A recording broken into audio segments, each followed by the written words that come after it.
कांवड़ियों पर जो फ्लावर बरसे हैं उससे कई नेता फायर हो गए हैं, उन्हें गुस्सा आ गया है और कांवड़ियों को यानी शिव भक्तों को और दंगाइयों को और आतंकियों को एक सांस में उनका नाम लिया जा रहा है। गौरव भाटिया, आप जवाब दीजिए अतीकुर रहमान की बात का कि अगर किसी ने लुल्लू मॉल के अंदर नमाज पढ़ भी ली तो क्या उसका जवाब हनुमान चालीसा है, सुंदरकांड का पाठ है? अमीर जी, सबसे पहले मैं आपत्ति दर्ज कर दूं करोड़ों करोड़ों हिंदुओं की तरफ से जो सबसे ज्यादा सहिष्णु हैं, जब ये कहा जाता है कि कांवड़िया हिंसा कर रहे हैं। इस तरह का वक्तव्य इनका हल्कापन, इनकी ओछी सोच दिखाता है। और ये भी कहा जा सकता है कि जो पत्थरबाज या आतंकी निकलते हैं वो एक धर्म विशेष के होते हैं, तब तो ये बोलते हैं कि भाई किसी धर्म से आतंकी को मत जोड़ो। लेकिन आज कांवड़ियों के लिए इन्होंने बड़े आराम से कह दिया कि वो पत्थर चलाते हैं, तो मेरी आपत्ति दर्ज कर लीजिए। आपने कहा कि इनकी बात का उत्तर दे लुल्लू मॉल में 4 मिनट नमाज। अमीर जी, सत्य पता क्या है? 75 साल से 4 मिनट की नमाज नहीं, 4 लाख ऐसी रोड होंगी जहां ट्रैफिक रोक के हर रोज नमाज पढ़ी जाती है और हिंदू कुछ नहीं कहता। एम्बुलेंस फंसी रहती है, परिजन की मौत हो जाती है और कानून के तहत नहीं होता, लेकिन ये तब भी आरोप हम पे लगाते हैं। कहीं ना कहीं इन्हें आत्मचिंतन करना चाहिए। अब मैं आज का जो विषय है उस पे एक बात कहूंगा। एक सेकंड, कुछ अतीकुर रहमान कुछ कहना चाह रहे हैं, 30 सेकंड। एक सेकंड, अतीकुर रहमान कुछ कहना चाह रहे हैं, 30 सेकंड आपकी बात का जवाब देना चाह रहे हैं। Atiqur Rahman 30 second, then Gaurav Bhatia again. Gaurav Bhatia जी, लुल्लू मॉल के अंदर जो हुआ उसके एवज में अगर कोई कह रहा है कि मैं नहीं, इनकी धर्म की वो हुई इसीलिए मैं, ये टिट फॉर टैट राजनीति कहां लेकर जाएगी हमको। मैं नहीं कह रहा हूं कुछ भी कांवड़ यात्रियों को, मैं नहीं कह रहा हूं कि उनके ऊपर फूल नहीं बरसना चाहिए। मुझे आप ये जवाब दीजिए, इक्वालिटी मेंटेन करने की गुहार लगाना क्या गुनाह हो गया? गौरव भाटिया, चलिए मैं उत्तर दे दूं। अतीकुर भाई, बहुत विनम्रता से, बहुत प्रेम से आपको एक बात समझाता हूं। नमाज पढ़ना ना मस्जिद में अच्छा लगता है, ना कि रोड पर, ना कि मॉल में। मॉल में आप जाते हैं परिवार के साथ कुछ खरीदने, चाय कॉफी पीने, वो नमाज पढ़ने की जगह नहीं है। रेलवे स्टेशन नमाज पढ़ने की जगह नहीं है। अभी एक वीडियो चल रहा था कि ट्रेन आने वाली थी, नमाज पढ़ रहे थे कुछ मुसलमान भाई, ट्रेन आई तो बीच में ही छोड़ के भाग गए।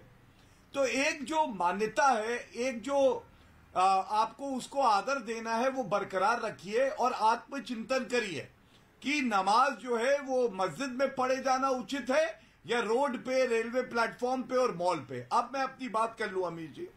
देखिए, बात कर रहे थे रुपए खर्च करने की। अभी रुक जाइए अतीकुर भाई, थोड़ा समय रुक जाइए। मैंने बड़े ध्यान से कहा आपसे रुक जाइए प्लीज। अमीर जी, देखिए किस तरह का तुष्टीकरण होता था, आपके चैनल पे दिखाता हूं। ये मैनिफेस्टो दिखाइए, समाजवादी पार्टी का है। सुमैया जी को दिखाइए। इसमें क्या लिखा है, मैं शब्द, हाँ मैं फिर दिखा देता हूं। ये देखिए, शब्द शाह पढ़ता हूं। ये 2012 का मैनिफेस्टो है इनका, ये देखिए। अब इसमें क्या लिखा है देखिए, पढ़िए। कक्षा 10 पास मुस्लिम बालिकाओं को आगे की शिक्षा ग्रहण करने अथवा विवाह हेतु 30,000 रुपए के अनुदान का प्रावधान किया जाएगा। मेरा सवाल यह है, टैक्स पेयर का रुपया है, संविधान इक्वालिटी की बात करता है, तो ये मुस्लिम बच्चियों को 30,000 रुपए लेकिन सबका साथ सबका विकास, तो ये हिंदू बच्चियों को, सिख बच्चियों को क्यों नहीं मिलेगा? गौरव भाटिया की बात का जवाब। अब आपको टैक्स पेयर का 2012 के मैनिफेस्टो के बाद भी बहुत सारी चीजें हैं। अगर जी सुमैया जी बोलिए। नहीं, सही है कि गलत है, पहले मैं कह रही जानना चाहते हैं। गौरव भाटिया जी ने मैनिफेस्टो में एक पार्ट निकाल के पढ़ा और बाकी चीजें नहीं पढ़ी कि जितना विकास जो काम बोल रहा है समाजवादी पार्टी का, क्या किसी वो धर्म या जात विशेष के लिए बोल रहा था?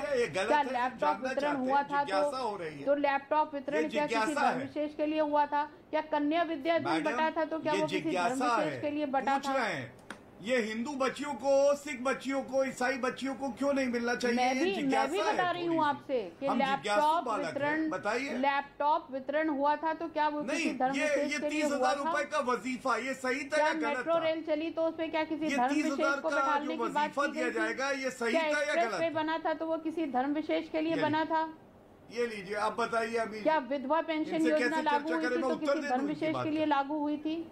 आप हमेशा इतिहास का वो पन्ना पलटते हैं जिसपे आप नफरत का बीज बो सके। आपके अंदर सिर्फ यही एक बहुत बड़ी खराबी है। तो ये नफरत थी, ये मान लिया। किसी भी चीज का पॉजिटिव पहलू न देखना चाहते हैं, न दिखाना चाहते हैं। पर ये आप स्वयं स्वीकार कर रही हैं, नफरत का एजेंडा था। नमाज से तो प्रॉब्लम है, लेकिन पूरे लेकिन एक सेकंड हो रहे हैं। लेकिन देखिए अभी बीजेपी ने तो इस विषय को, लेकिन अभी तो बीजेपी ने तो इस विषय को उठाया नहीं है।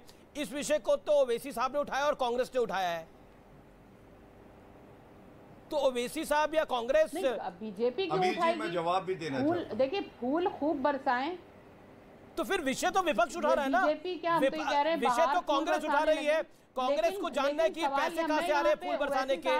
ओवैसी उठा रहे हैं, बिल्कुल भी नहीं। असाउद्दीन ओवैसी सवाल उठा रहे हैं।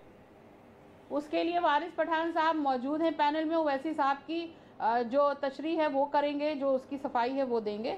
मैं तो सिर्फ अपने सवाल का जवाब दे सकती हूँ। जहाँ तक रही कांवड़ियों पर फूल बरसाने की बात, मैंने पहले भी कहा कि कोई ऑब्जेक्शन किसी को नहीं है कि उन पर फूल क्यों बरसाया जा रहा है। कुछ कहना चाह रहे हैं ओके, उत्पाद होता है तो बराबरी से हमें ऑब्जेक्शन नहीं है, हमें ऑब्जेक्शन नहीं है। अच्छा है और फूल बरसाए। सड़क से उठा के बेगुनाहों को, कई ऐसे घर हैं जिनको आपने गिराया है। ठीक है, एक आप यू मेड योर पॉइंट, तो आपको ऑब्जेक्शन क्यों है?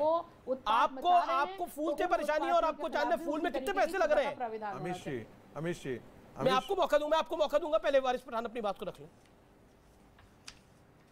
देखिए अमीश भाई, मैं सबकी बात को गौर से सुन रहा था, मैंने किसी के बीच में नहीं बोला। मैं चाहूँगा कि ऐसा ही हो मेरे साथ भी। किसी ने आस्था की बात की तो मैं कहूँगा क्या आस्था सिर्फ हिंदू भाइयों की है? मेरी आस्था की फिक्र कौन करेगा?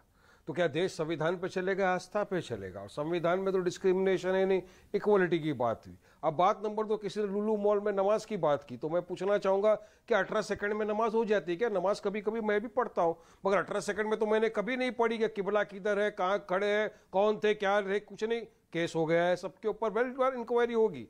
बात नंबर 3, किसी ने कहा कि नमाज सिर्फ घर ही में पढ़ो। अरे देखिए, यही तो प्रॉब्लम है ना इनमें। हमारा देश तो प्लुरलिज्म सेकुलरिज्म की बात करता है। भारत देश का तो कोई रिलीजन ही नहीं है। हम सब मिलकर एक दूसरे का फेस्टिवल रिलीजन बनाते हैं। कभी अमीश भाई 10 सेकंड, बहुत इंपॉर्टेंट बात बता रहा हूं अमीश भाई, आप किस दिन शाम को मेरे साथ मुंबई के अंदर ट्रेन में चलिए, चर्चगेट से हम बोरीवली तक चलेंगे। आप देखिए कितने हमारे हिंदू भाई ट्रेन के अंदर भजन कीर्तन गाते हैं। कभी हमने तो आपत्ति नहीं उठाई, हमने तो बैठ के सुना उनके साथ में। मगर वहीं पर कहीं कोई प्लेटफॉर्म के ऊपर कोई नमाज पढ़ ले कहीं पर, तो आप उसको अरेस्ट करके जेल में डाल देते हो। तो ये डिस्क्रिमिनेशन नहीं है, आपकी आपने बोला था आस्था पे चोट करी, ये डिस्क्रिमिनेशन के अगेंस्ट में मेरी बात है। देखिए 3 बातें मैं बहुत स्पष्ट करना चाहता हूं। पहली बात, संविधान में डिस्क्रिमिनेशन है। जो माइनॉरिटीज हैं उनको मेजॉरिटी से मोर देन इक्वल राइट्स मिला है, जिसको हम कल्चरल गूगल करके संविधान में होगा, सावरकर के संविधान में होगा, बाबा साहेब अम्बेडकर के संविधान की बात कर रहा हूं। आपको मिर्ची लग गई ना। आपने कहा था कि हमने कोई नहीं बोला, संविधान की बात हम नहीं बोला, हमने तो बीच में नहीं बोला था आपको। बाबा साहेब अम्बेडकर के संविधान की बात। अच्छी बात है, ठीक है, धन्यवाद। दूसरी बात, यदि आप चाहते हैं कि सारे एक ही जगह पर हो, तो मेजोरिटी और माइनॉरिटी का ये डिवाइड खत्म कर दीजिए ना। ये माइनॉरिटी कमीशन क्यों नहीं, इसको डालिए प्रशांत महासागर में, हिंद महासागर में फेंकिए, सारे लोग एक हैं। तीसरी बात, मेरा बहुत साफ कहना है और ये मेरा व्यक्तिगत राय है, जैसे अमेरिका के अंदर क्रिश्चियंस हैं, क्रिश्चियन डोमिनेटेड अमेरिका है, उनके कल्चरल और रिलीजियस स्पेस में हिंदू इक्वल राइट्स नहीं रखता है, बाकी लोग नहीं रखते हैं, उनका सम्मान होता है। भारत के अंदर जितने भी विदेशी धर्म आए हैं, विदेशी आक्रांताओं के द्वारा जो भारत के अंदर थोपे गए, लाए गए धर्म है, उनका और भारत की मिट्टी से उपजे धर्म है, इन दोनों के बीच में अंतर करना चाहिए। They cannot have equal space in the cultural space. देखिए, ये मैंने शुरू में कहा कि ये मेरा अपना निजी विचार है, ये मेरा अपना निजी विचार है कि कायदे से ये होना चाहिए। ये अभी तो संविधान को फॉलो करना पड़ेगा ना, जो है। मैंने कहा ये मेरा ये निजी विचार है। आप बोल रहे हो भाजपा का विचार रख रहे हो, आप सामने किसका विचार रख रहे हो, आप देश के सामने बताइए। भाई मैं प्रोफेसर हूँ, मुझे अपना अधिकार है बोलने का, मैं जानता हूँ। भाई ये मेरी अपनी प्रॉपर्टी है। आपको यदि नहीं पढ़ा है कल्चरल एंड माइनॉरिटी राइट्स दुनिया में कैसे कैसे कहां पर कैसे हो रहे हैं। अमेरिका की बात छोड़ो, मेरे भारत की बात। भाई मैं पूछ रहा हूं अमेरिका में क्या होता है सबको मालूम है। भारत की जैसे बड़ा दिन मनाया जाता है और 2 सप्ताह की छुट्टी मनाई जाती है होली और दीपावली पर, होता है क्या? होता है क्या? मैं कह रहा हूँ क्या सऊदी अरब में भारत के हिंदुओं के लिए उतना ही कल्चरल एंड रिलीजियस स्पेस में जगह है क्या? है जगह क्या? है जगह क्या? मैं पूछ रहा हूँ, जितने इस्लामिक कंट्रीज है उसमें क्या इक्वल स्पेस है क्या वहां पर हिंदुओं के लिए? और यदि नहीं है तो यहाँ पर भारत की बात करो यार। अरे भाई, भारत की बात तो उन्हीं ने किया। इस्लामिक कंट्री में कांवड़ी यात्रा निकाल रहे हैं क्या? बताओ ना मेरे को। और भारत की बात करें और भारत को इस्लामिक राष्ट्र में कन्वर्ट करने की बात करें। किधर की कल जाकर के भारत आप ही हैं जो 2047 लेकिन वारिस आपने बड़ी अच्छी बात बोली। आपने बोला इस्लामिक कंट्री में थोड़ी कांवड़ यात्रा निकाल रहे हैं। वहां तो नहीं निकाल सकते ना कांवड़ यात्रा तो यही निकलेगी। आपने खुद माना। देखिए, कहते कहते बात जुबान पर आ गई। आपने बोला इस्लामिक कंट्री थोड़ी निकलेगी, निकल रही है। एक सेकंड, सुनना पड़ेगा। वारिस आपने पॉइंट को रखा, अब मेरी बात आपको सुननी पड़ेगी। वारिस जी होल्ड ऑन, एक सेकेंड। आप 40 सेकेंड आपको सुनना पड़ेगा। वारिस नहीं सुनना पड़ेगा। आपने खुद ये बोला कि क्या इस्लामिक कंट्री के अंदर कांवड़ यात्रा निकलती है? जवाब है नहीं निकलती। कांवड़ यात्रा हिंदुस्तान में ही निकलती है और हिंदुस्तान में उसमें फूल बरसाए जाएंगे। इस्लामाबाद में थोड़ी बरसाए जाएंगे, कुवैत में थोड़ी बरसाए जाएंगे, रियाद में थोड़ी बरसाए जाएंगे, दुबई में थोड़ी बरसाए जाएंगे। अगर कांवड़ यात्रा हिंदुस्तान में निकलती है तो हिंदुस्तान में फूल बरसाए जाएंगे। और आप मुझे बताइए, कांवड़ यात्रा दुनिया के किस मुल्क में निकल सकती है? नमाज आप हिंदुस्तान में भी पढ़ते हैं, बाकी मुल्कों में भी पढ़ सकते हैं, कोई मनाही नहीं है किसी के लिए, तमाम मुल्कों के अंदर। लेकिन कांवड़ यात्रा सिर्फ हिंदुस्तान में निकलती है और कहीं नहीं निकल सकती। आपने खुद माना इस बात को। भी इस्लामिक कंट्रीज में छठ पूजा करने की इजाजत दे देना। देख लेना पूरा क्या टॉलरेंस है। हम पूरी शांति के कबूतर हैं। नफरत वो फैला रहे हैं जो आतंकियों और दंगाइयों को भोलेनाथ के भक्तों के साथ कंपेयर कर रहे हैं। जिनको कांग्रेस पूछ रही है, कांग्रेस को जानना है संगीत रागी कि पैसे कहां से आ रहे हैं, पायलट के पैसे कहां से आ रहे हैं, पैसे कहां से आ रहे हैं हेलीकॉप्टर के। इसमें मैं जवाब चाहता हूं आपका। लेकिन मेरा सवाल अब ये रहेगा कि कम से कम कांवड़ियों के लिए देखिए अच्छा था, कांग्रेस पार्टी को अच्छा था कि कांवड़ियों की थोड़ा सेवा करके अपना जो पाप किया है ना 70 साल में, थोड़ा सा कुछ पुण्य अर्जित कर लेते हैं। कम से कम नेशनल हेराल्ड के पैसे से जो है ना वो कांवड़ियों की सेवा नहीं की जा रही है। हिंदू समाज इसके लिए अर्थोपार्जन करता है, वो आज से नहीं कर रहा है। भारतीय जनता पार्टी जब सत्ता में नहीं थी तब भी हिंदू समाज के लोग वारिस कुछ कहना चाह रहे हैं। वारिस देन गौरव भाटी, वारिस पठान। देखिए अमीश भाई, मैं तो मेरी बात आप समझे ही नहीं। अमीश भाई, आप फूल बरसाओ, भर भर के फूल बरसाओ, मगर वहां पर मोहब्बत करते हो तो मुसलमानों से नफरत भी तो मत करो ना। इनके घरों को बुलडोजर से क्यों बनाते हो? वहां पैर की मसाज करो, मुसलमानों से कोई नफरत नहीं करता। कोई नफरत नहीं करता। भर के बरसाओ।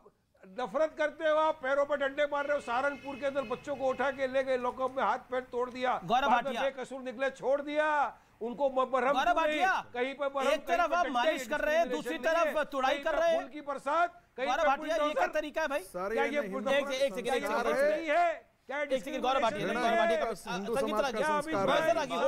करो अमीश भाई, इंसाफ की बात करो। ओके, इंसाफ की बात करिए गौरव भाटिया। आप एक तरफ मालिश कर रहे हैं, दूसरी तरफ तुड़ाई क्यों कर रहे हैं? ये तुड़ाई वाला कल्चर क्यों? बुलडोजर भी चला रहे हैं, फूल बरसा रहे हैं। हाँ, तुड़ाई और बुलडोजर वाला कल्चर क्यों? मैं अपनी बात पठान बड़े गुस्से में इस बात को लेकर। मैं बताता हूं। देखिए, फांसी भी होगी, बुलडोजर भी चलेगा, तुड़ाई भी होगी, डंडे भी पड़ेंगे और दूसरी तरफ मालिश अपराधी होगा।